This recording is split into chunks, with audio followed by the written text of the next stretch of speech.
And welcome back to another new episode of the San Diego Padres March to October. Our goal has been to give the Padres the season they were supposed to have after having a disappointing real-life 2023 season, and I think if this start is anything to go by, we might be doing too good. We might be giving them a better season than they were supposed to have. Because through 49 games to start the season, we have a record of 41-8. A quick Google search tells me that the 1946 Red Sox have the greatest record of all time through 50 games with a record of 41-9. So even if we lose this first game today, we would still at least be tied for the greatest record of all time through 50 games. But if we can hold on to win it, we'll be the new leaders. But 50 games is just 50 games. We still have 112 more after that, so we still have a whole season left. I'm just putting into perspective how crazy good of a start we're off to. Like I mentioned at a point in the last episode that with both the Mets and the Angels, as I've done the same thing, give them a season to rectify their disappointing real life season. I beat the single season wins record with both those teams. I got over 116 wins with both those teams, and I did not have this good of a start with either of those teams. So if I can continue this throughout the rest of this regular season, I mean, man, we could be looking at over 120 wins. So let's get things started out hot. Let's hop into this game right away. And then after this game,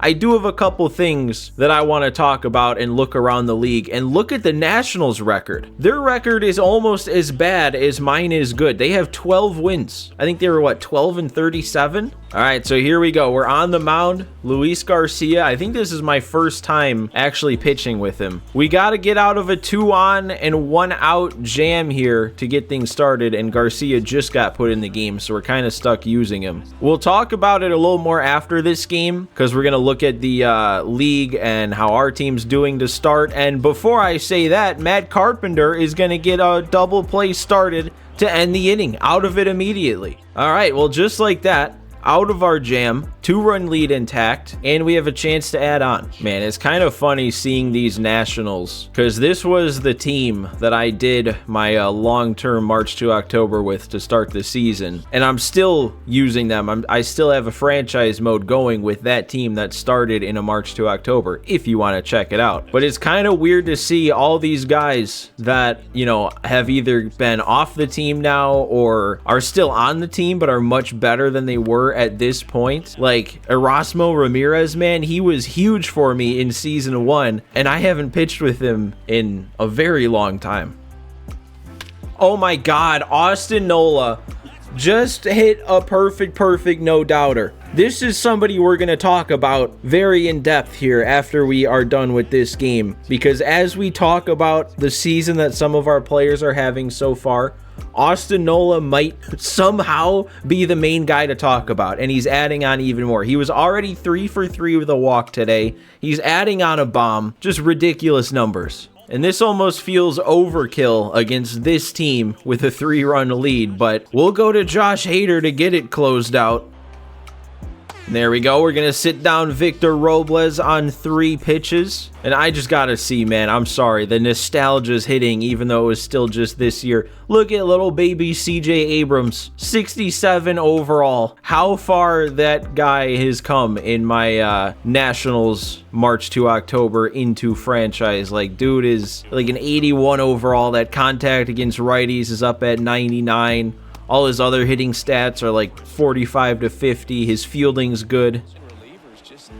And I'm striking him out on 3 pitches. I got to see about this guy too, Luis Garcia, Mr. Clutch. I have to face Mr. Clutch. Oh my God, and look at him, 68 overall. It's crazy how far those guys have come for me. I know this isn't my Nationals series. Maybe I shouldn't spend any time looking at them, and I'm blowing the immaculate inning. But hopefully those of you that do watch that series appreciate this as much as I do. Ooh, and he puts bat on ball, but Bogaerts is there. Nice, quick, and easy 9th inning for Hader to lock it down.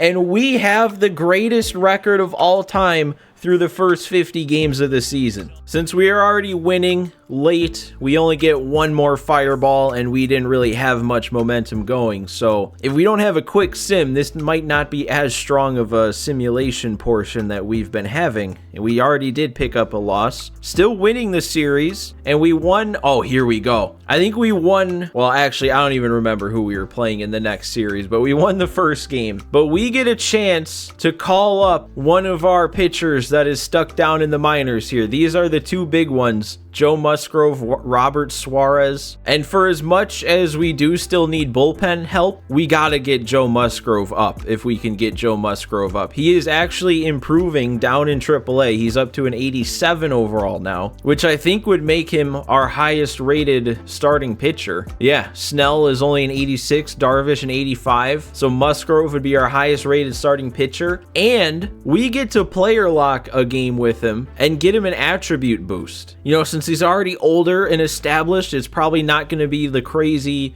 Reese Kinnear +6 overall, but it might get him up to like an 89, maybe even a 90 overall. Now the decision though is just going to be who to send down in favor of Joe Musgrove, because I've kind of liked Ryan Weathers and he's been pretty decent. It's honestly really tempting, even though I'm not going to do it, but it's really tempting to send down Luis Garcia. Like, he is regressing as fast, if not faster, than I've ever seen anybody regress. I didn't think that would happen. 36 is getting up there. That's regression age, but I didn't think it was this much regression age. But look at the season he's having. Like, he's gone 11 innings without giving up a run. I don't want to lose this guy, but dude might not even be over a 65 by the end of the season at the rate that he is regressing. But maybe I'll wait. If we get another chance to get Suarez up, maybe by then Garcia is going to be down well into the 60s. I don't know who to send down. I think it's got to be Ryan Weathers. I mean, he's our lowest rated arm. We already have plenty of lefties. We still have 3 lefties in the bullpen without him. And since we brought Reese Kinnear up and we have Seth Lugo now as a long reliever, we technically don't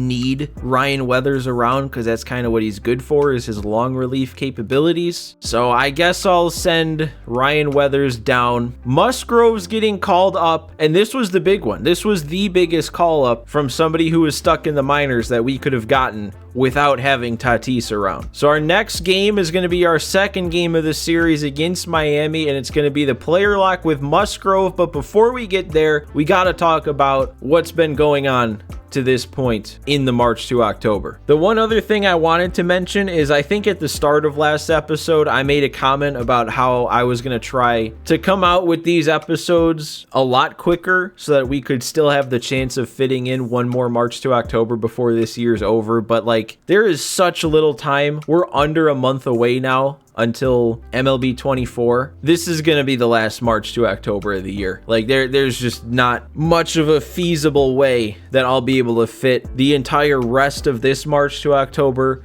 and a second one in, at least in this format, by the time MLB 24 comes out. So this is it. So let's talk about the Padres. Let's talk about what these guys are doing this year, because oh my God. I mean, obviously, if you're going to have the greatest start through 50 games of all time, you have to have everybody playing at an insane level, and we have everybody playing at an insane level. Let's sort by batting average, because it'll give me the chance to talk about Austin Nola first. Like, this dude, he's a 69 overall. Everything besides his hitting is regressing, but he's just having the greatest season of all time. Like, that's what he's on pace for. I don't even know the words to go with this. He's batting over 400, 419 through 155 at bats, 42 games, 50 plus team games into the season. He's hitting for power. He has no power. He has 43 and 41 power, but he's hitting 12 home runs to this point. He is walking 33 times and only has struck out 13 times. He has walked 20 more times than he struck out. He has one less home run than he has strikeouts. That is unheard of. I really don't even know how to begin to explain how this is even happening. Like, he hasn't had a player lock to get him the performance boost. He has good contact, or at least just solid contact. I guess 65 against righties isn't even all that good. I genuinely have never seen anything like this in March to October, and I don't know if we ever will again. Like, this is just, I don't even know how to describe it. But one of my main focuses on the trade management screen for what we're targeting is catcher. But if he's going to put up these numbers, I don't care what his overall is. I don't care what somebody else's overall is. I'm sticking with Austin Nola. But anyway, going down the list, still sorted by batting average, we have 1, 2, 3, 4, 5, 6, 7, 8, 9 players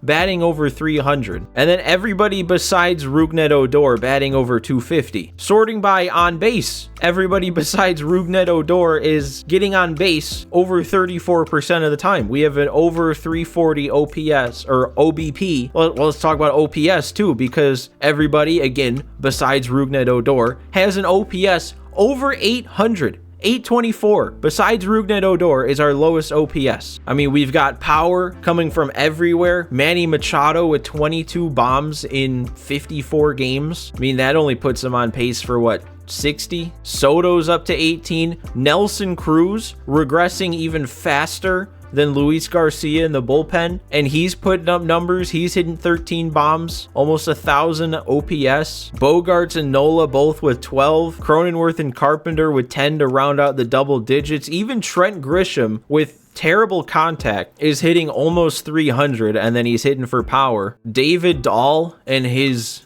D potential, like, he's even doing pretty good. He's like the lowest on our team. He's probably like the worst main hitter on our team, but like, he's hitting 281. He has a 824 OPS. That is not bad. That is good. That would be one of the best players on most other teams. Even our backup catcher, who I think also serves as our backup first baseman, but Luis Campusano, you'd think, oh, our bench catcher is batting 317, 423 on base, almost 1,000 OPS. He might be earning himself more starts behind the plate, but that's just not the case because Nola is ridiculous. I mean, like, look at Campusano, man. He is going off too. He's got 4 homers in only 17 games. Walks and strikeouts are even. The slash line's crazy. I mean, we have to relish in what this team is doing right now, because I've never seen total team numbers like this in a March to October, and I've had some insanely good March to October seasons in the past, but nothing like this. Pitching wise, I feel like it kind of calms down a bit. Like, if our pitching was going as insane as our hitting, we wouldn't have lost a game yet. So something has to be realistic. But even our starters are doing pretty good. Let's sort by innings pitched instead. But right now our rotation, well, actually, I guess we just added Joe Musgrove in, so our rotation is going to be different. But before Musgrove, we had Snell, Darvish, Waka, Martinez, and then Reese Kinnear, and then Lugo was starting until we got Reese Kinnear. Only Darvish and Snell are doing really good. Both their ERAs under 3. A lot of strikeouts for Snell, not a lot of walks for Darvish. Snell has 4 complete games. I mean, that's another thing about March to October is pitching just works different. Starters go very deep into games. It's like the 90s. So we're going to see some complete game numbers throughout the season. Relief pitcher wise, I mean, we kind of looked at this when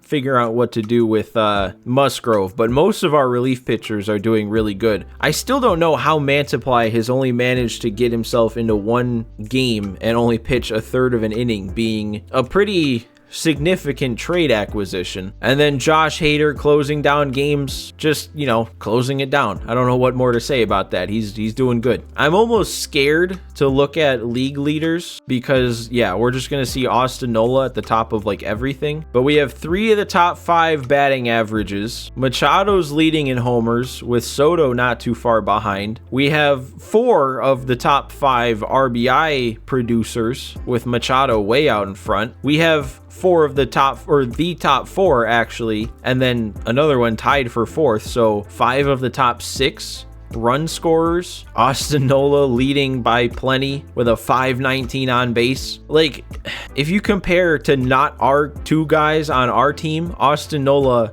has a full 100 points of on-base percentage more than the next closest. It's Machado, Nola, and Soto. Top 3 in OPS in the National League. And then it gets on to pitching. We'll lead in wins. I guess we'll lead in losses too, but the rest of the numbers we probably won't really be up there. Maybe strikeout. Yeah, strikeouts for Snell. Okay, and Darvish is up there. Complete games for Snell. Innings pitched, walks allowed, whip. All right, yeah, no, our pitchers are up there too. 3 of the top 4, 4 of the top 7 pitching wins above replacement, guys. The top 3 batting war players by a lot, and somehow Austin Nola is at the bottom of that list. I don't know, guys. I feel like I'm out of breath talking about everything I just talked about, and I forgot to look at what like the league as a whole is looking like. With Joe Musgrove being added to the rotation, though, we've just boosted our team ranking all the way up to 2nd. I don't remember where we were at after the Reese Kinnear call up and after the Mantiply trade, but we're up to 2nd now. Obviously, we're leading our division. We're gonna win it. We have a 321 team batting average, a 574 team slugging. We're not losing this division. But throughout the rest of the league, you actually have the Brewers at the top in the Central. Cardinals not too far behind. Mets are leading by a lot, actually, in the East. No other team has a winning record. You have the Angels leading in the AL West. The White Sox. Wow, I don't know if I've ever seen a March to October, which I guess would only be this is the 4th one of the current season. I haven't seen one where the White Sox have actually done good. Look at them go. 303 team batting average. They're going off. And then the East is pretty closely contested. The top 4 teams are 500 or higher. Blue Jays are the team we're chasing down to become the number 1 ranked team. It looks like by default, the game stuck Joe Musgrove in Nick Martinez's spot in the rotation, which I don't know. I was going to say which I'm on board with because of his stamina being below a 70, but Waka is probably having a bit worse of a season, but also judging on like the per nines and all that, Waka might actually be worse out of the bullpen. He might be more suited to start, so that's probably how I'll keep it. Martinez and Lugo as our 2 long relievers. And then yeah, man, things are looking so much better already. We only have 2 bullpen arms left that are in the 60s, and they're both putting together pretty solid seasons. I guess Luis Garcia will be in the 60s probably before too long. But we still have hopefully Suarez and maybe even Drew Pomeranz that could get called up if we get lucky. We have trades to make. And honestly, with like the way that Austin Nola's playing and Campusano behind him, if I do want to pivot away from trying to get a catcher at all, I could maybe, if I'm lucky, get out in front of the Nelson Cruz regression or the Matt Carpenter regression. We could still use another outfielder because we still have David Dahl starting against righties and Ha-Sung Kim out of position against lefties. So yeah, I think with those kind of being more pressing needs, I probably don't need to focus on catchers anymore. We could probably even look for a 5th starter to replace Waka, because I'm pretty set with Reese Kinnear. Obviously, I'm set with these 3 guys. So Waka, if we could find someone better than him, have it so that all 5 of our starters are really good. So yeah, actually, since I was thinking about it, I did just go ahead and restructure our trade management screen here. I got rid of catcher as a positional need and moved it to right field, so we're looking for both center fielders and right fielders. Still the same team needs, and then players to target, we have 3 new ones here. Brian Reynolds still there as our big target as an outfielder, but then I also added in Tyrone Taylor from the Brewers. Maybe a little bit more of a realistic trade, especially with how little we have to give up, but you know, solid in the field, good speed, solid power, and at least his clutch is good. I mean, if you think of what Trent Grisham is, Tyrone Taylor is basically Trent Grisham, but better attributes, and Trent Grisham's doing pretty good for us, so at least hitting-wise is what I mean, better attributes. Fielding-wise, I think Grisham still hasn't beat. But even though the Brewers are winning their division, Taylor is stuck in AAA right now, so maybe they'd be okay with making that move. And then I didn't put any starting pitchers in, but I have 2 new relief pitchers, and I went a little bit more ambitious with these guys, but I went went with John Schreiber from the Red Sox. They're kind of the team that's fallen out of the race in that AL East, so maybe they would be all right with moving a relief pitcher, and this would be a pretty good one. And then the other one's another Pirate, David Bednar, just another solid arm to get out there. Both of these guys, I mean, if we get them, then our bullpen is really starting to come together. But I don't know, we'll have to see, because like I said, we really don't have much in terms of good prospects to give up for good current players. So even if we get some good trades popping up for players we want, might have to make some tough decisions, kind of like we already did have to do with the Jose Azocar situation. All right, so let's go ahead, let's get ourselves into this Joe Musgrove start. Look at the matchup we have here, Musgrove versus Alcantara. All right, so here we go, starting from the beginning. What I really care about most is just securing the attribute boost. I mean, having Joe Musgrove up here as is good enough, but if we can get him a bit of an attribute boost, that would be even better. But all that really takes is just getting enough to get a 1+ on the 1, 2, or 3+ system. But hey, what did we do with Rhys Kinnear? We went like 7 innings, struck out 10, and okay, well, that's not a good start. But with Kinnear, we gave up 3 runs and still got a 3+. So like, we have a bit of wiggle room to still get a good performance boost. That's just not how we want to get things started. Okay, it's gonna keep him at second. Bogaerts makes the play, and I'm putting Luis Ariz on 4 pitches straight. Apparently, I'm having trouble not getting yellow releases with Musgrove. Something about his timing, and even when I do get a good release, the pitch just ends up nowhere close. Please don't get down the line. That's weak. He barely tapped that ball. This is not game. I need a little help sometimes. This is always how it goes, though, isn't it? I can pitch with somebody that's like a 60-something overall and have a really nice start. But whenever I have one of these situations with an actual good pitcher, it's just like the opposing team scales up their skills to hang in there against the better pitcher. There we go. We need more of that. 3-pitch dominant strikeouts. There we go. Another punch out. Over 20 pitches, a run allowed, couple hits allowed. Not what you want, but it's still salvageable. What we really need is to have a quick 1, 2, 3 inning against the 7, 8, 9 hitters. And that's not really going to help because Cronenworth isn't going to make that play. Left the slider on an 0-2 count over the plate. What is Joe Musgrove doing? Oh my God. Not only am I missing so much with the release timing for some reason, but when I am missing, it is not ending up anywhere near. Like sometimes you get a yellow and it still ends up in the general vicinity of where you want the pitch to end up. That's just not happening with Musgrove. That was a big double play though. Okay, and then a 1-pitch, well, we are going to get there, right? Yeah, okay, 1-pitch pop-up. I guess with a double play, that kind of turns into exactly what I was asking for. Basically a 1, 2, 3 inning on like 6 pitches.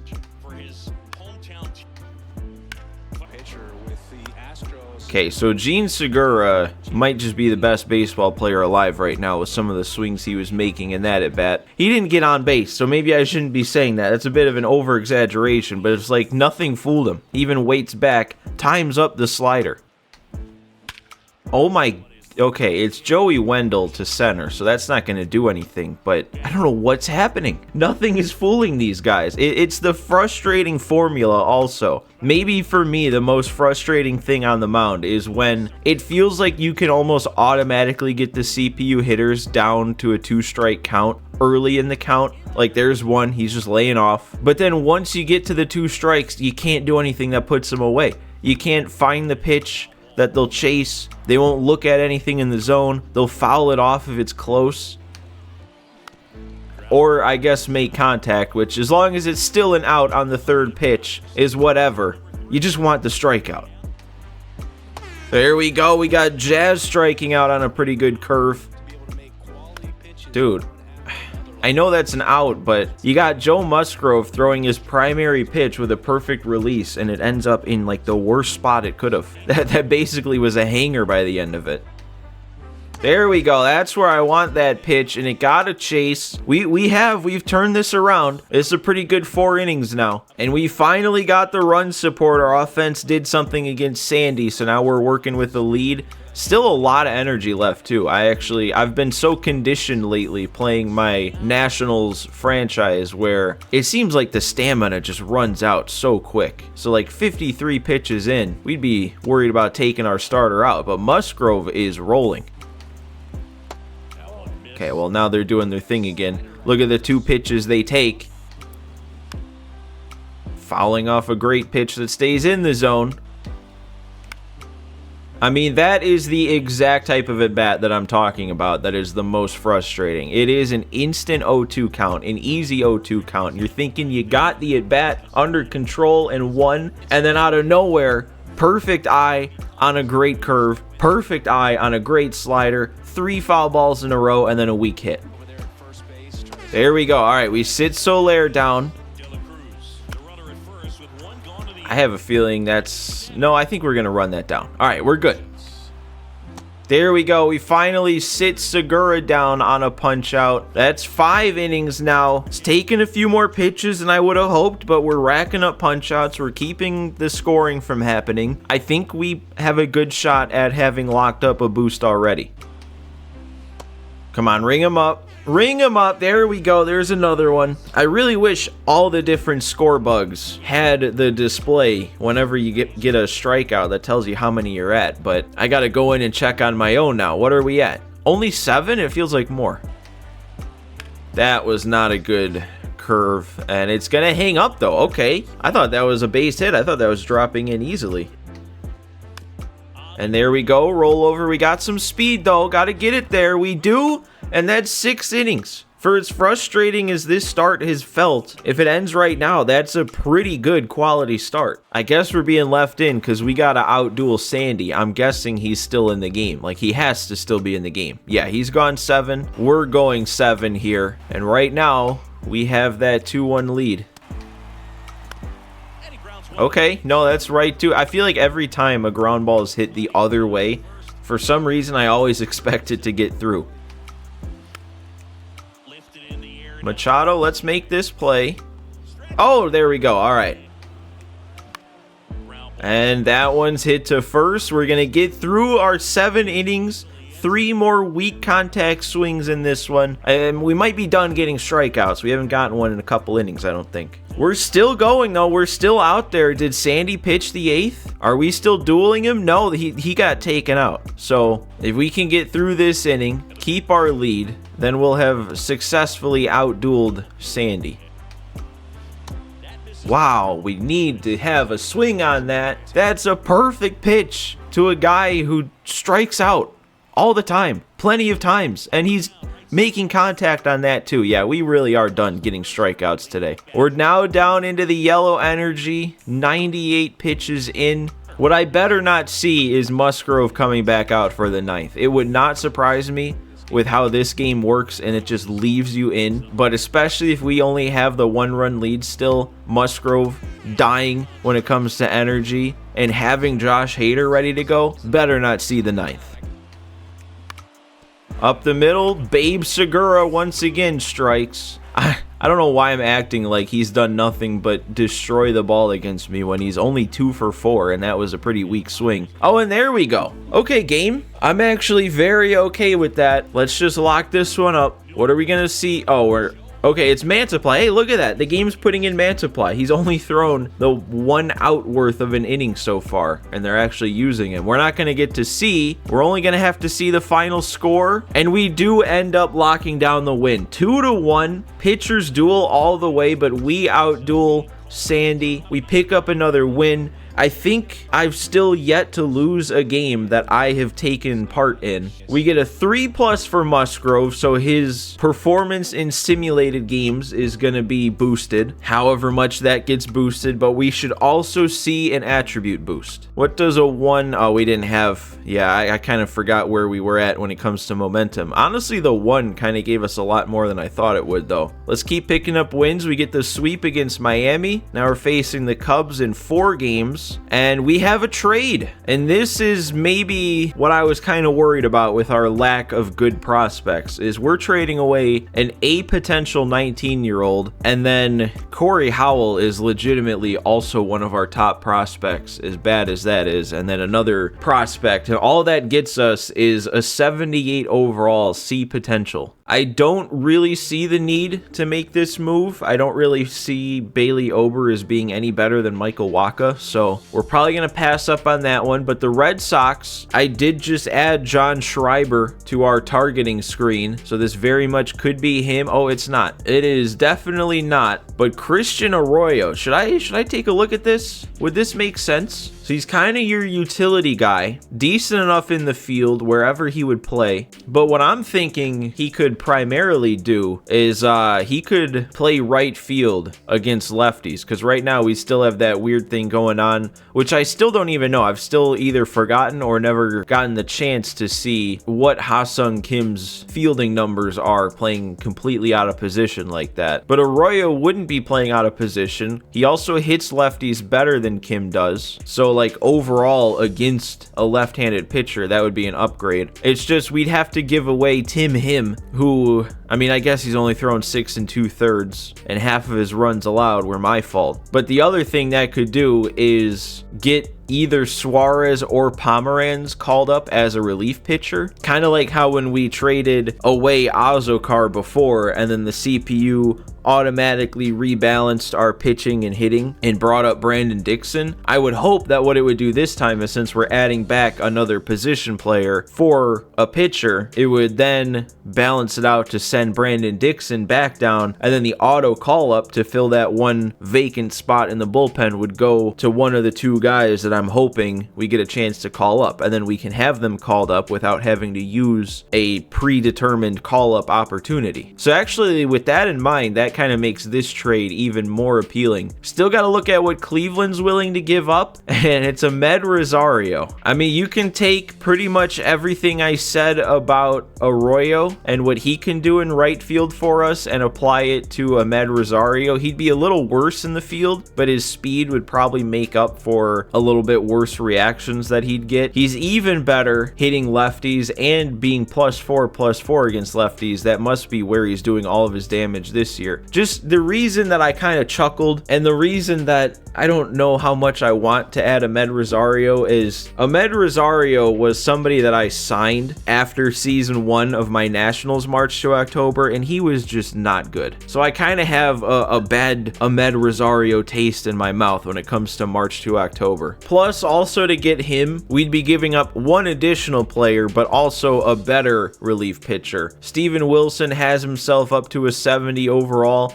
He's also probably one of our most used bullpen arms, throwing 20 2/3, 1.31 ERA. Like, if one of your weak spots is already your bullpen, and this is one of your better bullpen arms, you probably shouldn't trade him away. So I really think that this deal to get Christian Arroyo from the Red Sox is probably the most appealing one out there right now. And it doesn't mean that we don't need another outfielder anymore, because he's still not like a great option out there. He's just a good utility guy who would have a spot starting for now, but we could still also continue our search for a good outfielder if we're able to trade for one. So I think I'm going to do this. I think I'm locking this one in, getting rid of Tim Hill, especially after stumbling our way into a pretty solid nickname for him. Kind of sucks, but he's only a 65. He's not like that great. It's not like he's been a big piece in our bullpen, only throwing 6 2/3. So especially with the hope that opening up that spot by getting rid of him brings up somebody that's, you know, potential 10+ overall upgrade, I think that makes this trade even better. Sometimes it's more about gaming the March to October systems than anything. So Christian Arroyo from the Boston Red Sox is going to be our newest acquisition,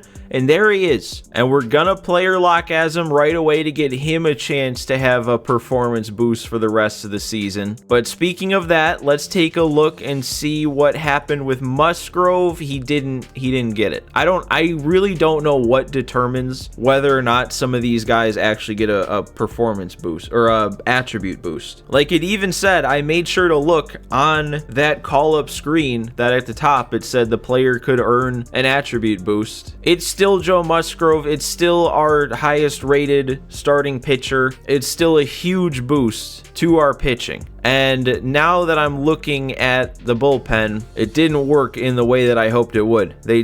We just have one fewer bullpen arm now after getting rid of Tim Hill. That sucks. I really thought since it balanced it out the last time, I thought it would balance it out again, but no, we just still have Brandon Dixon around and added in Christian Arroyo. I mean, really, you could make the case that Arroyo should start over David Dahl because Arroyo is going to be better in the field. He's got a little bit more contact but less power against lefties, but also his vision's better, his clutch is better. Dahl is only 64 clutch, Arroyo is 76, and even the discipline, yeah, Arroyo is actually slightly better when it comes to the discipline. And you know what, Dahl, it's not like Dahl's been one of the dudes playing out of his mind. He's still been playing really well, but especially if we're about to potentially get a performance boost with Arroyo, I might just have him in. I might just have him be our all-time starter for right now. But you know what other move I'm actually going to do here as I'm looking at things is Matt Carpenter. I just looked at everybody's like average splits, righty versus lefty, and Carpenter is struggling a bit against lefties. That's also where most of his regression's taking place. Like he's hitting well enough against righties to keep it to an only -1, -2 when most everything else is going down further, but against lefties he's doing bad enough that the power even is regressing more than the norm. So what I'm going to do is I'm going to just bench him. We're going to put Cronenworth back at first, and we're going to get Ha-Sung Kim in the lineup here. Cronenworth is destroying lefties, actually. Maybe not so much power-wise, but he was hitting like 350 against lefties when I checked. Kim is also destroying lefties, which is what he should do based on his attributes, but he was hitting like 310. Carpenter was down in the 250s with his power not being great, so I figure this should boost the fielding a bit too, and in theory should also boost the hitting back.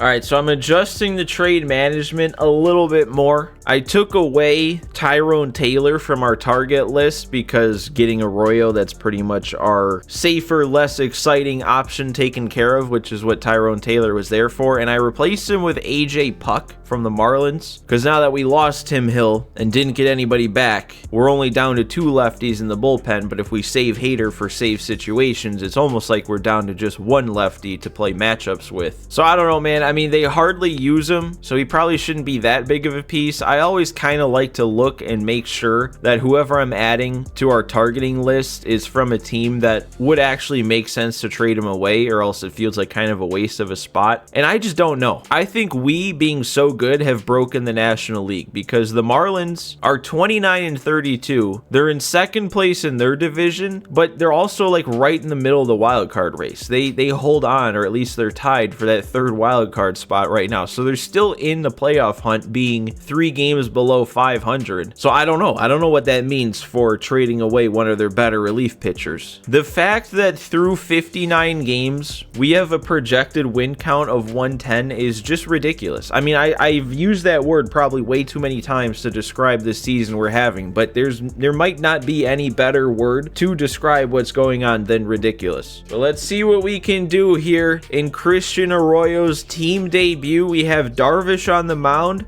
against a former team of his, so hopefully a little bit more incentive to pitch well and pick up the win. I already forget who their starter was. I don't remember if it was a righty or a lefty, but if Arroyo's starting both ways, I'm going to have to hit either side. He's batting 9 today, so that's not going to help for getting a lot of ABs. We're already in the 3rd inning.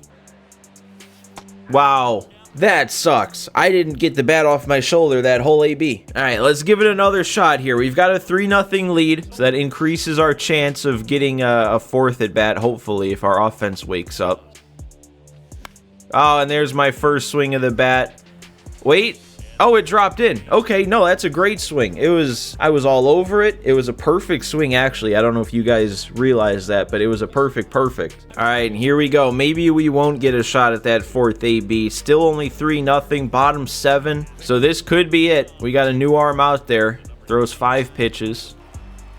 And that is a really nice plate appearance. A 9-pitch walk made him work, got ourselves on base. That has to secure us at least A+.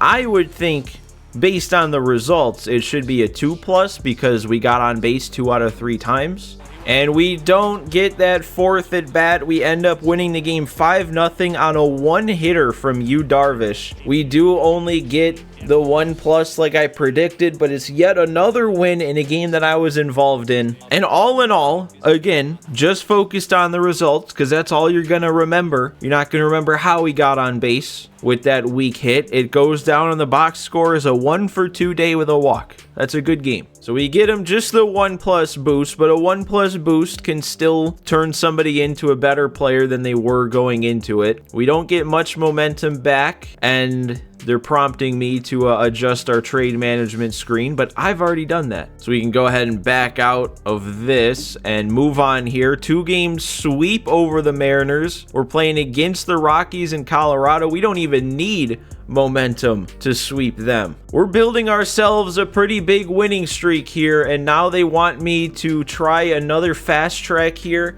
with Matthew Batten, D potential 27-year-old 60 overall third baseman. I mean, I feel like you may as well do it when you get a chance to fast track, but I do not at all see this guy ending up in the big leagues. But who knows? Maybe he will. Maybe he should be there over Brandon Dixon, or maybe it turns him into somebody that some teams might be a little bit more willing to trade for. All right, so let's head down here to AAA. Let's see what we can do with Matthew Batten. Ryan Weathers has turned himself into a starter after getting sent down, it looks like. All right, he's batting .212 on the season. We got to go against a righty.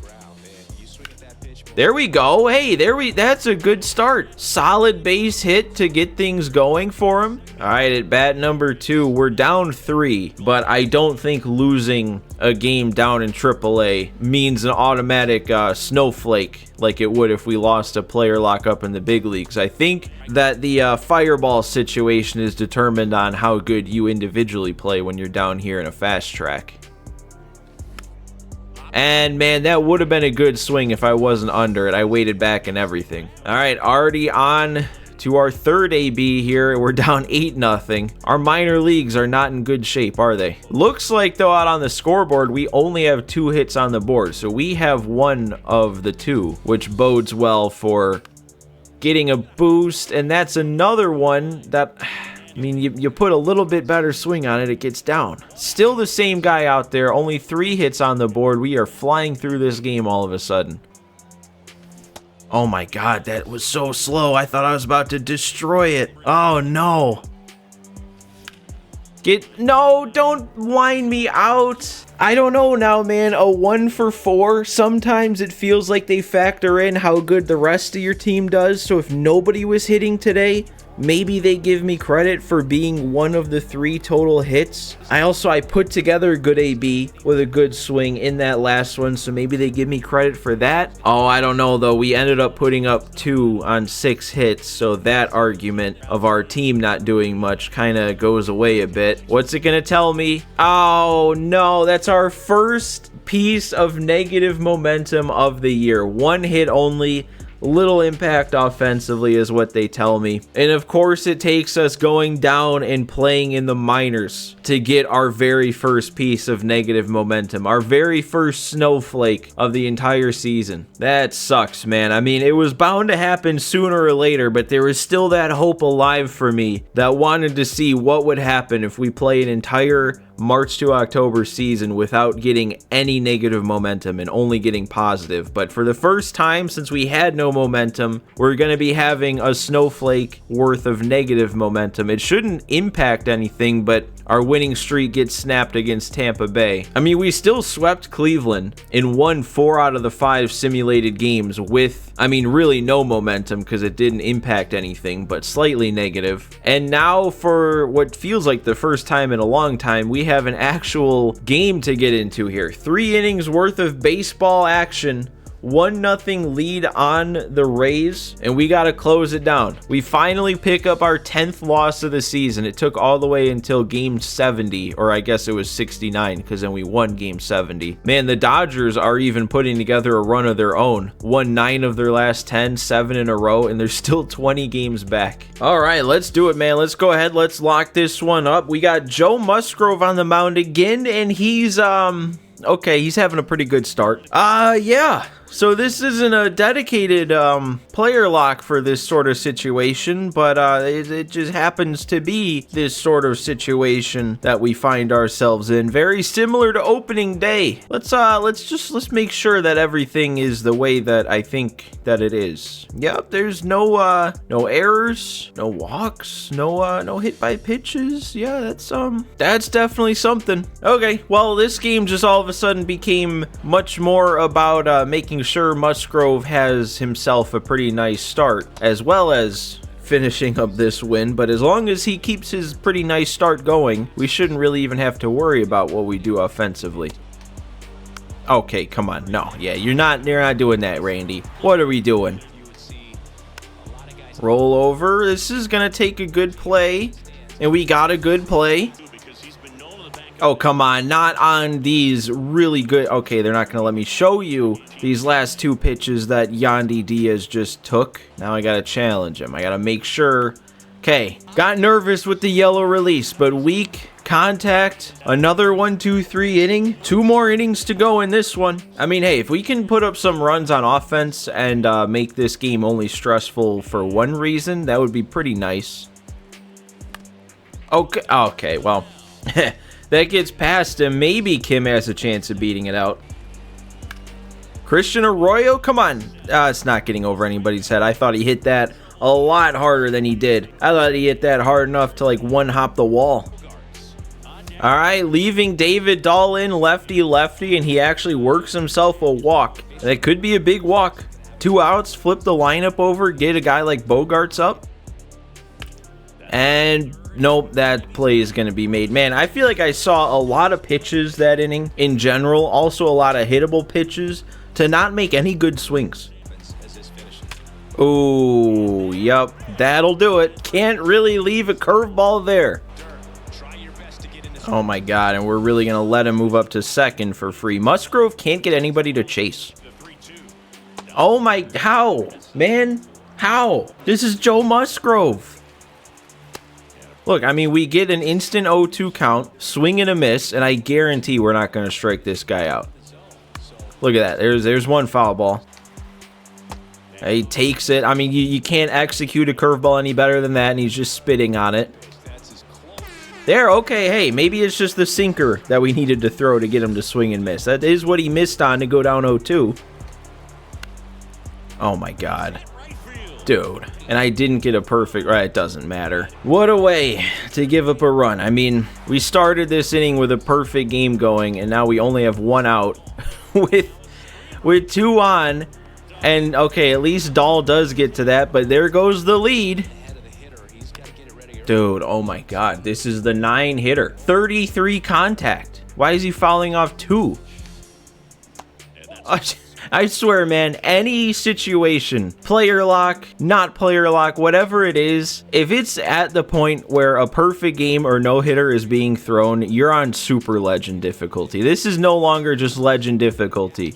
This is super legend difficulty. They dial it up. It's still dialed up, even though not only the no hitter's gone, but the lead is gone. The 9-hole hitter worked that at bat to that point. This is unbelievable. We got to do something offensively. And I'm getting started offensively with a nice rollover from Brandon Dixon. I'm due for something with Machado. He's been like our best hitter besides Austin Nola, but I haven't done anything with him yet. He's got himself almost 30 homers, batting .360, and I can't hit with him. And that better get down. Okay, it'll at least get down. That's just the start, though. We need a lot more. Oh, and that's going to be it for the pitcher. I was hoping they would leave him in for a bit more. Now we got to deal with Pete Fairbanks. Oh, my dude. You get a 2-1 fastball right down the middle. What am I doing? Cronin. No, my God. You did not just give me 2 fastballs right down the middle, and I miss both of them. Well, if we're gonna do it, we're gonna have to do it in the 9th. I don't know, man. I don't know what's getting into me right now, but I swear everything is frustrating me. Like, I see Luis Garcia, bringing him into the game, and he's down to a 69 overall. Dude he's lost, what, 6 overall points? He started at a 75? We're not even halfway through the season. Why is he regressing so fast? He's good. He's getting 2 outs on 2 pitches. He's had a good year. Hey, maybe that's the key. Maybe Super Legend difficulty is only active as long as the guy with the no-hitter going was still on the mound. What I should have done was take out Musgrove the second he gave up a hit, and then we wouldn't have had to deal with Super Legend difficulty. We got to face Jason Adam. We have 6, 7, 8 up, which today is kind of weird because we have backups in. Oh my god, that's a tiny PCI. I believe in you though, Luis. Oh, maybe not. You know what, actually, the realization just hit me that if we lose this game when we loaded in winning, that's going to be a lot of negative momentum when we're already slightly negative. So I can't trust Luis in this situation. I have to bring in a lefty. We have 4 lefties on the bench. It's already a 1-1 count, so I'll go to Carpenter now. But we still got a couple bats on the bench to face this righty closer. That's still a small PCI. No shot. I didn't even foul that off. Oh no. Do I leave Kim in? Kim's kind of good. I don't know. I feel like I can't lose this game without bringing in Juan Soto. And if it's going to come down to Kim or Christian Arroyo up next, Arroyo's a little better. So I'm going Soto. Dude, why can I not hit this circle change? I'm late on it every time. I'm late and I'm below it. That's how I missed it to strike out. Oh my god, hit this circle change. He's getting away with just putting it in the zone. That time I'm early and above it. And never would have thought Jason Adam would be giving me this much trouble. Yeah, it probably makes more sense to keep Arroyo in than either of those other 2 lefties with bad contact. So we'll just see what we can do. I don't understand why I can't hit the circle change. That is the most confusing pitch right now. I guess every pitch is confusing. Look at this. I work the count, 3 balls I take, but those are the 2 strikes I'm getting. You got to do something. Unbelievable. What is even happening? I have no idea what to even say about that final at bat. I got nothing but pitches out of the zone clearly to take, or hanging breaking pitches right down the middle, and I struck out. You could not dream of a more ideal at bat in terms of pitches that you see to do damage with, and I struck out to end the game. And now we're racking up 5 momentum snowflakes, negative momentum snowflakes. When it rains, it pours. It took, what, like 65 games into the season and it being a minor league player lot game for me to get our first snowflake of negative momentum, and now that we got one, the floodgates are open. If we don't get a very quick turnaround, this is gonna destroy the good start we've been off to. I mean, 70 games in, 60-10. I guess this isn't gonna destroy our season. It's just gonna destroy our hopes at like 130 win season. Yeah, we're losing a series.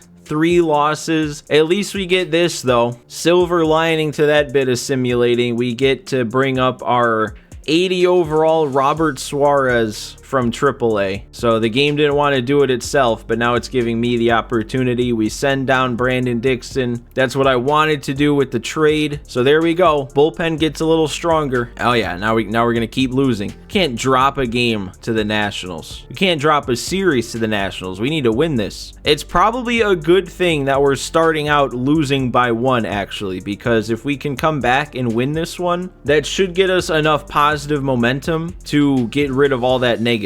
So yeah, here we go, man. We got Robert Suarez up here. I think I'm going to leave Garcia as the setup guy because he's still like doing good. He's still in 18 appearances, has 14 holds and 2 saves, 1.69 ERA, even though that those attributes are plummeting. But this also should give Robert Suarez a chance to appear in more games. So yeah, I mean, a bunch of call-ups and I think only 1 trade and some decent progression from Steven Wilson, and we've got this bullpen actually looking really solid now based on the attributes, based based on the overall ratings. All right, well, I guess I'll just hop into this one, see if this one goes any better. It should. We're facing a really bad team. I don't know, man.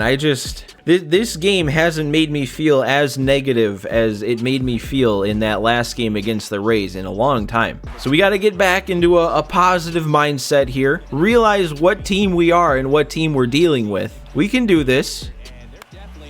Got to hit pitches like that, though. Okay, man. I'm not hitting these pitches right down the middle. I don't understand. I'll draw a walk. I guess that's fine. Definitely got some pitches to do damage with, but I'm not making it out or moving the runner up. Got to do something with Christian Arroyo, though, man. He's our new guy. We got to make a splash. Yes, all right, there we go. Christian Arroyo, I guess not quite to the gap, but we will get up to third. We'll score the tying run, and we're in a good spot right now to take the lead. All we need is a deep fly ball. All right, another walk. Leave it to the top of the order, I guess, to get the go-ahead run across. Ooh, and they're going to go to the bullpen here. Mason Thompson with a 1.64 ERA in 66 innings. Who is this? If I remember right, to my run as the Nationals in March to October, this guy's like a 50-something overall. Okay, he's a 61. Maybe he's improved a bit. I don't know, though, man. Hard sinker with a slider and apparently a circle change that I can't hit anymore. This is not going to be an easy matchup. Oh, never mind. It turned out to be a very easy matchup.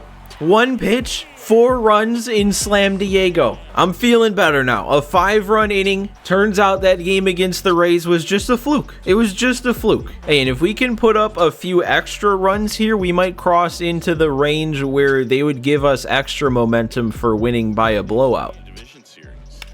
And David Dahl doesn't want this inning to end yet. A slider below the zone on a 1-2 count, and he's rocketing it back up the middle.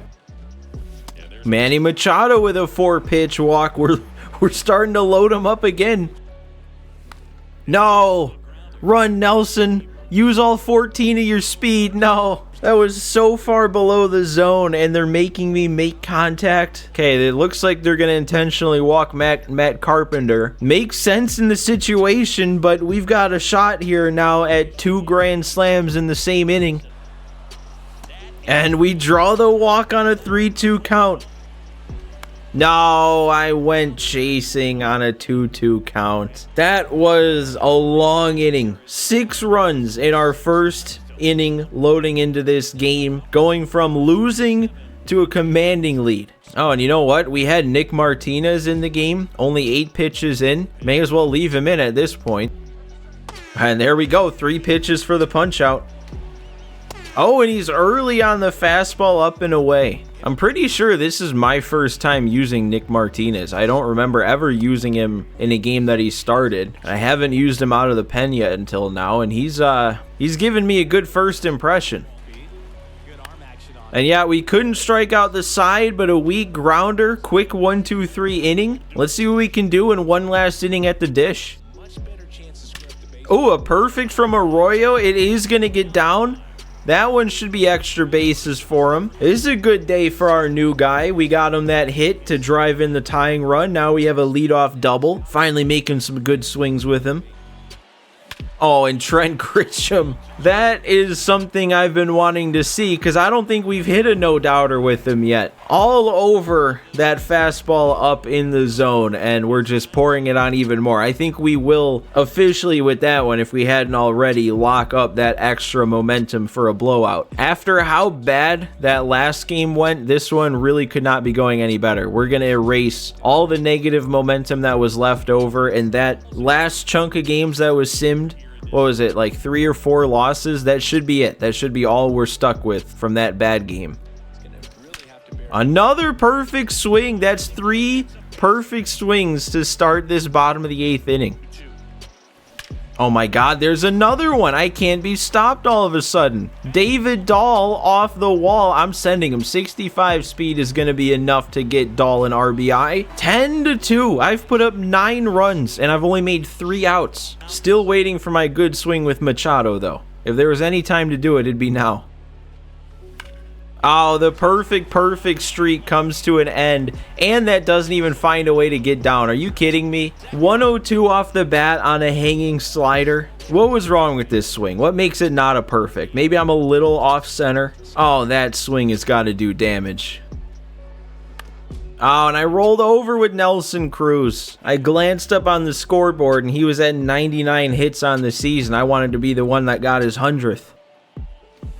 Carpenter, why not tack one more on here? One final swing to get up through the middle. Well, I say final, I guess it's not over yet. It just kind of felt like our momentum was gone and that was the last gasp, but you never know. It doesn't have to be the end. How about Campusano? Put a perfect on it. Let's get a new streak going. No, not a perfect, but a good swing.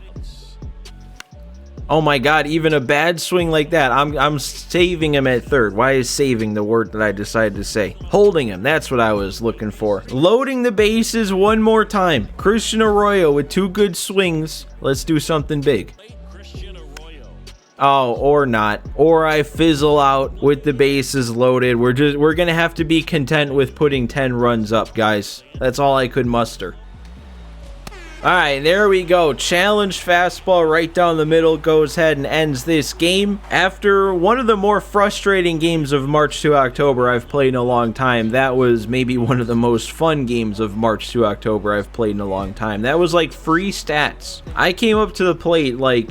Well, if I started with Arroyo and finished with Arroyo, that would be what, 19 times I came up to the plate. I put up 10 runs in only 2 innings. 2 innings of hitting, 6 outs worth of hitting. So that was 6 fireballs of momentum if it was telling me the truth, which it looks like it was. And wow, that doesn't just erase our negative, but that gives us a pretty solid positive. Turning it around immediately, we finished the sweep. I could have sworn we lost the first game to him. I don't know, man. It said we won. It said we won all 3, and we have a trade. I wasn't paying attention to what date it was. I should have been, because I don't know. This could be our last move before the deadline. But this is a very odd first trade here. Like, we're a contending team. Why would we trade away one of our better bats, even if he is regressing? All right, but what are these other trades? I see the Pirates over there all the way to the right, and we still have a couple of pretty big players on that targeting list from the Pirates, so I'm excited for that one. But what does Cleveland want to give up? They really are trying to push Ahmed Rosario on me, aren't they? This move, though, is a move that I would be much more okay with making. Nobody above a C potential. The best part of this deal on my side is this Samuel Zavala, who actually, I mean, if I was doing this for multiple years, he'd probably be a pretty solid prospect. Already a 64 overall at only 18. I know he's only a C potential, but if he's a high C potential, that would be a very good prospect. So I see why they want him. Hey, I mean, honestly, if Pittsburgh doesn't have a better trade than this, I might pull the trigger on this one. I might snag Ahmed Rosario. But let's see. The Pittsburgh trade, it's going to be Brian Reynolds, but look at what we have to give up. Yeah, there's no chance this is happening. Are you kidding me? I have never seen a March to October trade ask so much before. Wow. I mean, I guess this is what happens when we don't really have any good prospects to trade away. They're going to want good players in return. They're not going to settle for the same kind of package that would get us Ahmed Rosario. So yeah, wow. We actually got the Reynolds trade to pop up, but it's not happening. I mean, he's having a good season. He's having his best season, maybe. So it makes sense why they want so much, and that's just way too high of an asking price. So I think I might do this Rosario one. I would assume that it would automatically send down Rougned Odor. I guess it could send down Dahl, but I would much rather send down Odor. I don't even know. Like, where do I put Rosario? I guess he just starts over Arroyo in the same role that Arroyo is filling right now, because they're pretty similar skill sets offensively. I mean, no matter how low my estimation of Ahmed Rosario is based on how he's played for me in the past, this package of 3 players that we have to give up is nothing. Like, none of these guys are even the players that I considered as good prospects to shop around. So, and especially out of these 3 trades,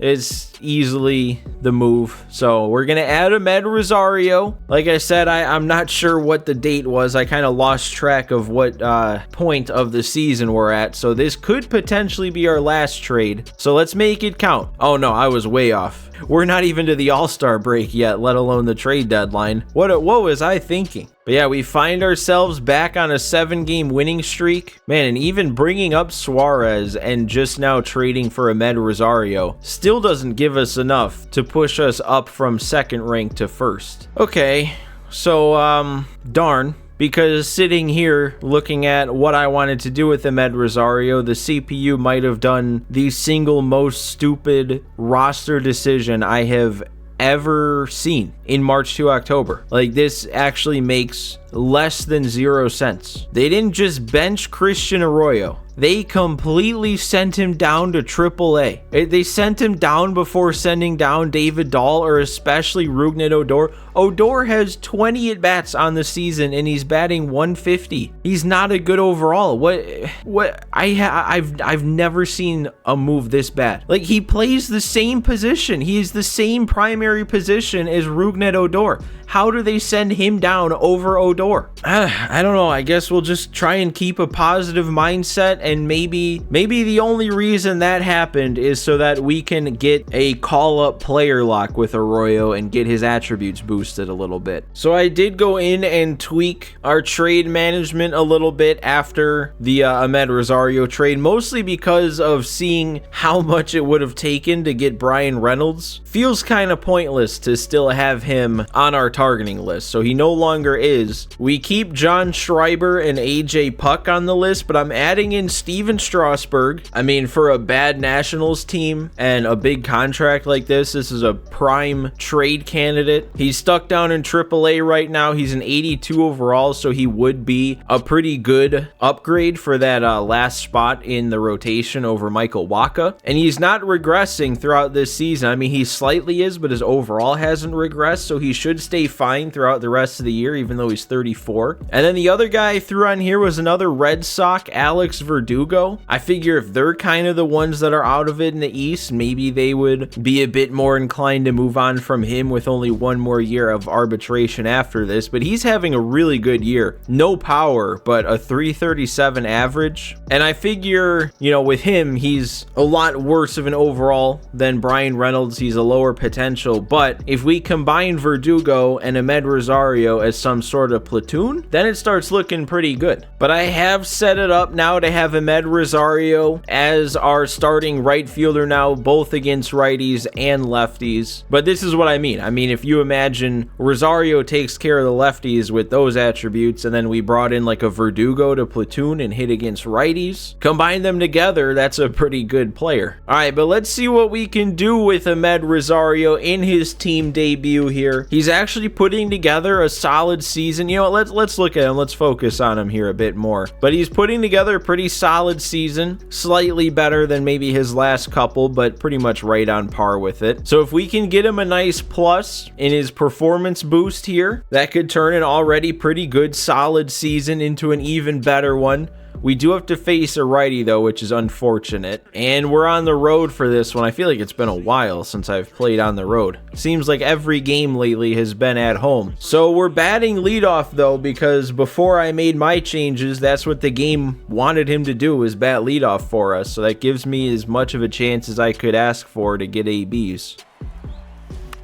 Come on, drop in. Please drop in. Oh my, dude, sometimes I hate going up 3-0 in a count, because I was up 3-0, didn't give myself the green light. I figure if he wants to walk me in the first batter of the game, go ahead, but he throws a strike. Next pitch is a pitch that I'm not going to swing at, up 3-1, and then he breaks off a nasty slider that I still make a decent attempt at, but you're never going to hit that ball hard. Come on, stay fair. No, my God. All right, they let me hold up there on that one. That was actually a really tough spot, but I do get the walk that time. I've seen so many pitches in Ahmed Rosario's 2 at-bats so far. That's got to count for something. All right, plate appearance number 3 here. Oh, and that was a pretty good pitch to actually swing at, and I timed it up, just didn't move the PCI up to it. All right, we got our 4th chance now. Looks like a brand new pitcher out there, and we're down 1, so we got to make a difference here. And there's another walk. 4 pitches straight that time. I have seen so many balls. I actually have not seen a ball catch the meat of the plate this entire game. Everything's either been out of the zone or right around the edge of the zone. Oh, Machado got that off the wall. Without doing anything, I automatically was sent back to second, so I didn't think it was going to get down. But we score the tying run. Soto's the go-ahead run. Machado's doing it for us. And we still have a lead. We're in the 8th now. We're not even in the 9th for the next chance here. Dude, look at that pitch. I mean, what am I supposed to do with that? I'm obviously going to take it, but that just sucks that it has to be in the zone. They were just saying Ahmed Rosario's got a hit streak that's in jeopardy here. It'd be nice if I get a pitch to hit. Look at this. Well, and then that one is just... that's a tough one. That's a really good spot. I don't know, man. Oh my God, and Hader is giving up a leadoff extra bases, and they're... I don't know how that got past me in the first place, but then they changed my camera angle, so I started running the wrong direction. We're definitely not winning this game in the 9th inning after a leadoff double. Oh, actually, we might. My next situation here, we've got 2 outs with 2 on, still have the lead, and I might have the chance to make the final out. Nope. They're just putting me in this game so I can watch us lose. Or I guess not lose. They'll just score their tying run here. And all that leads to another chance at the plate here in the 10th inning. I'd have to come through here. I mean, if we don't come through here, they're going to have a free runner on to start. That's the best pitch I've seen all day, and I miss it. That's what I've been asking for 6 plate appearances. And I miss another one. Wait back, dude. Oh, please drop in. Fluke him, please. Drop. It did. We fluked him. What a swing. Hitting streak extended. 2 runs driven in on the absolute missile over the first baseman's head from Rosario. And we end up winning the game 8-6. That has to be a 2+. I mean, 3 successful plate. No, game, come on.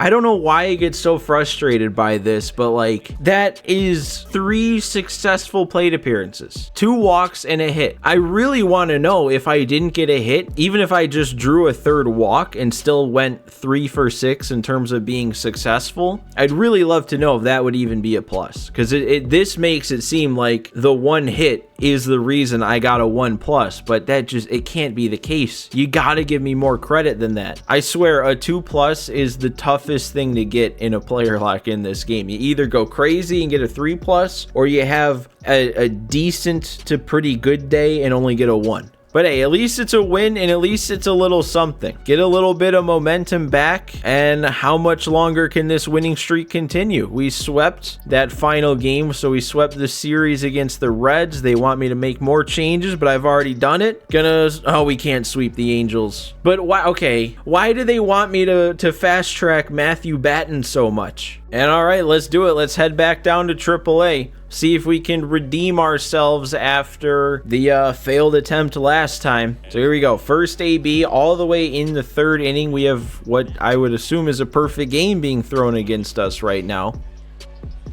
God, dude, come on. What is with me and circle changes in this episode? Or at least these last couple games. All right, AB number 2. We're down just 7-0. We can make this comeback. Dude, why do I continually miss these pitches that are actually catching the meat of the plate here? I just want to have a good hitter player lock.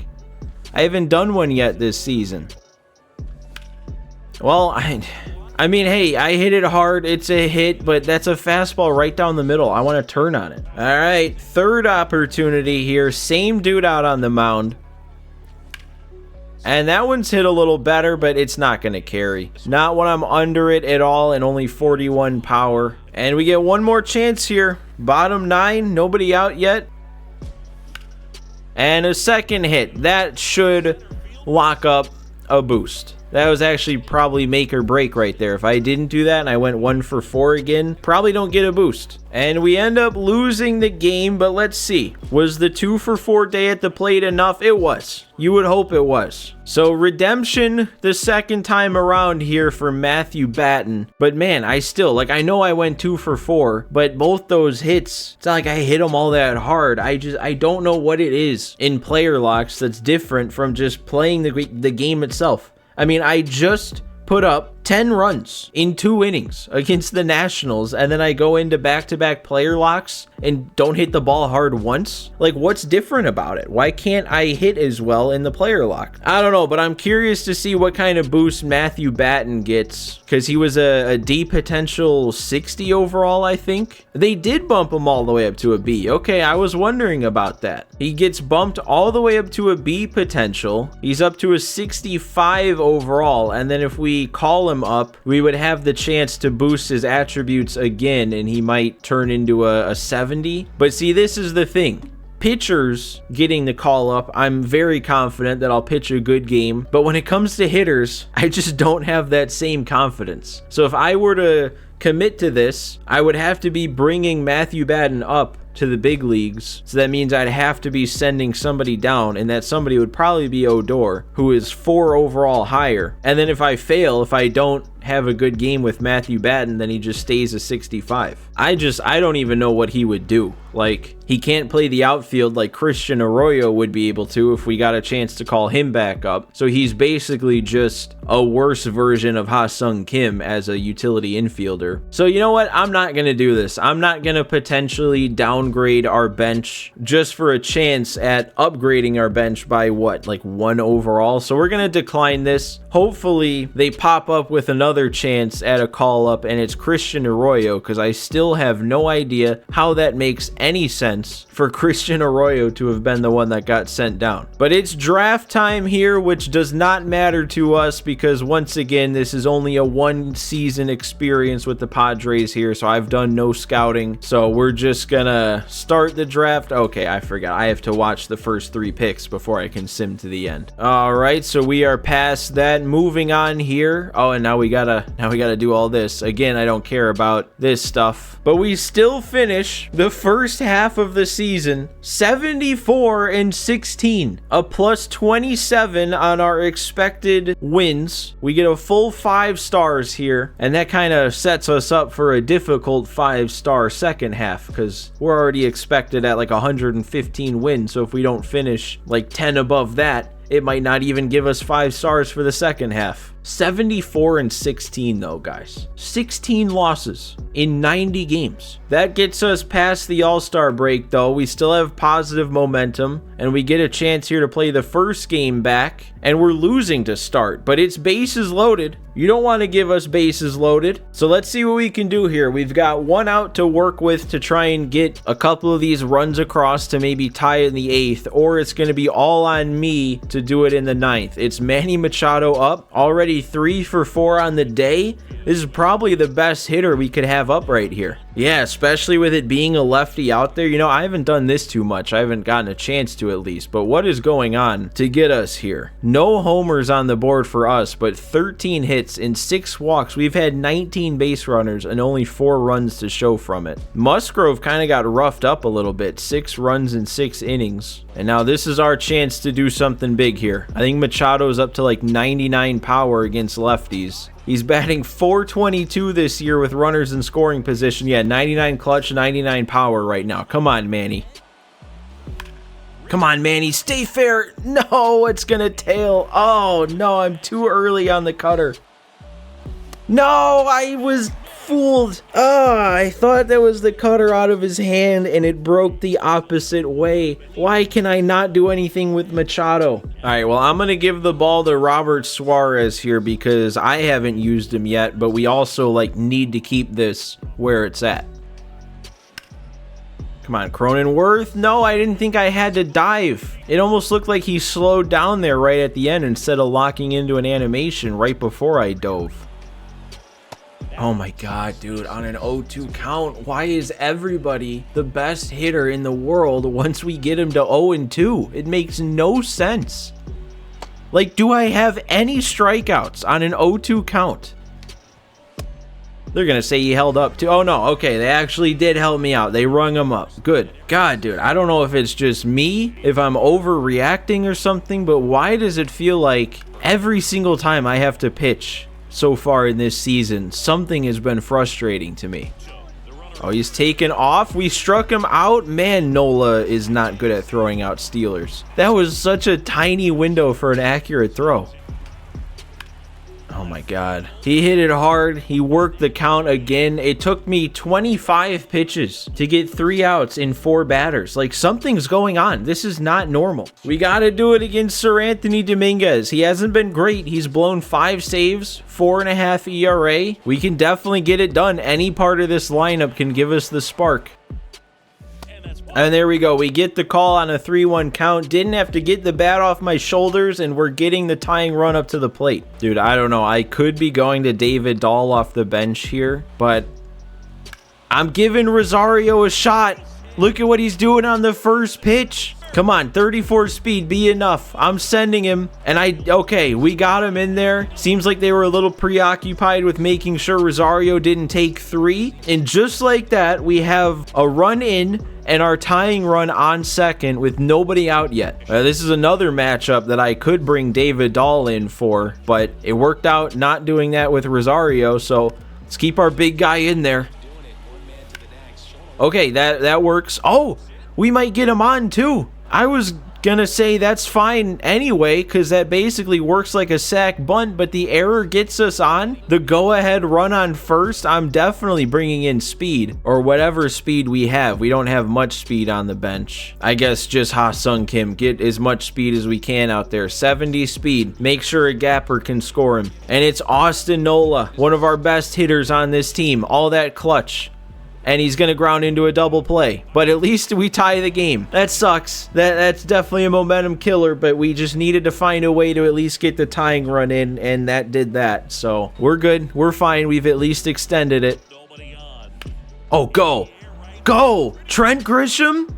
Turning on it, he got it. What a swing. Even with the double play killing the momentum, we still get the go-ahead run across. A 3-run top of the 9th to take the lead. This team does not roll over and die. I feel like it's been a little while since we've been in a situation to actually bring in Hader myself, but he's still got some pretty good numbers going on the season. This is, I mean, you don't really want many other guys up in this situation. There we go. There's our 3-pitch punch out. Oh, come on. No. He turned on the 2-seam, or at least got around on it enough. Now that means we're going to have to face whoever the 3-hitter is in that lineup. I don't even know. Well, I guess it doesn't mean we have to. If we get Bohm grounding into a double play, that would end it. There we go. All right, no double play, but 3 swings and misses to sit Bohm down. I'm assuming it's... Oh, no, it's Trey Turner. Oh, that's actually worse. I was going to say I'm assuming it's Harper. Harper probably would have been a better matchup with Hader out there. There's our chase. All right, circle change, gets him swinging. What a win. Coming in down to 3-run top of the 9th inning, and then a save from Hader. Wow. I didn't think it was that sort of game. They gave me 8 fireballs for that win. It's kind of overkill. We didn't have 8 fireballs worth of room left in our momentum meter thing. It feels kind of crazy too that I feel like I keep having these good clutch games at the plate, and I feel like I'm not doing it with our 2 best hitters. I'm not doing it with Machado, and I feel like one way or another I'm not hitting with Juan Soto. Either it's like the last game where it just didn't align for Juan Soto to get an at bat with where we were in the order, or it's like Juan Soto's day off. But we have another one here, down in the top of the 8th, and this is a 1 versus 2 matchup, I think, right? Yeah, we're still ranked 2nd, and then the Blue Jays are still ranked 1st. So not 1 versus 2 in terms of record, but in terms of the overall rankings, this is the matchup of the 2 best teams in the MLB. So this is a big one to walk away with a win. We're projected up at 118 wins now. So the projection, almost 70 games out, has us beating beating the single season wins record. I'm going for the all-time greatest record this time out. Every other time that I've beaten the wins record of 116, I still haven't beaten like the all-time best record, because the all-time best record was still 116 wins, but 10 less losses than those 2001 Mariners, because they just played 10 less games. So that team had a better winning percentage. We're going for that winning percentage this time, and look at that, 832. That would get the job done. All right, we got a lefty-lefty matchup here to start. What are we looking like, though? We have a homer from Bogaerts, which is a casual 20 from him. And Mantiply, I don't know what's going on with Mantiply. He's struggling. I'm sticking with Cronenworth, though. I got faith in him lefty-lefty, even if Mesa's one of the tougher lefties to hit lefty-lefty. Oh, that's the pitch. That's it. Oh, go. Get up to second for free there on the wild pitch. Nice. No double play at least. Get through the middle. Come on, there we go. The wild pitch and then the lefty-lefty base hit from Cronenworth, and we're going to get it tied up on the first at bat. Let's keep it going then. We got our heavy hitters up now. Take the lead now. Oh, or that time it'll be the double play. I get around on the sinker. Again, like I said, I'm doing it with everybody besides our two best hitters. I'm doing it with everybody besides Soto and Machado. We're going same formula, though. I'm going Robert Suarez for the 8th again. It worked last time, even though it took like 25 pitches, and once again, they're starting out being patient. Oh my god. Oh, wait, he swung. Okay, that could have been a walk, but he saved me. And Carpenter made the play. Look at him, still getting the job done over at first. And we got Kiermaier way out in front of it. That was a much easier inning for Suarez. That's how I want it to go. All right, now we got to... Ooh, I remember this guy's got a tough release. Oh, never mind. First pitch, I square up. I gotta keep him at first, don't I? Wow, that's a big round of first base. Man, that sucks. I thought it was gonna be a leadoff double, but we'll have to take it. And we draw the walk. All right, moves Machado up to second now. And it's Ahmed Rosario again up in a big spot. Another time that I could go to David Dahl, but actually now the clutch is active, so Rosario's contact gets even better. Do it again. Hit that right center gap again.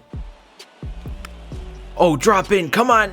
It will. We got everybody running. We're going to load the bases. Ahmed Rosario does it again. Come on. We need one more. I don't think I can stick with Nelson Cruz. This dude is very tough to hit righty-righty. I mean, I know I'm technically 2 for 2, but the Machado one was just a hung slider, and then that one was just pure luck on a bad swing. I got to bring in the lefty here. We're going David Dahl. No, how did I not make contact? I was up above it. Ah. No, God, dude. Serves me right for going to the bench, trying to get a better matchup in there. I whiffed. I whiffed on 3 swings. That's what happened there. It's okay, though. It's Austin Nola. He's going to do it. He's going to go deep. He's not going to go deep, but he's going to do it. Oh my God, he made the play. I mean, hey, we get the lead, but really? That's 2 runs. That gets by him. That might be 3 runs. That's an insane play, dude. That is so risky. Because like I said, if he misses that, if that gets by him, Rosario has 90 speed on first. He might come all the way around to score. Oh, I was too early on the sinker. But once again, we do just enough to get ourselves a 1-run lead. We got to do it against the 3, 4, 5 hitters, though, to close it down. We've got Hader again, though. This is who you want. Even if it is 3 righties in a row, this is who you want. There we go. We got him chasing up a little bit. There's the first one.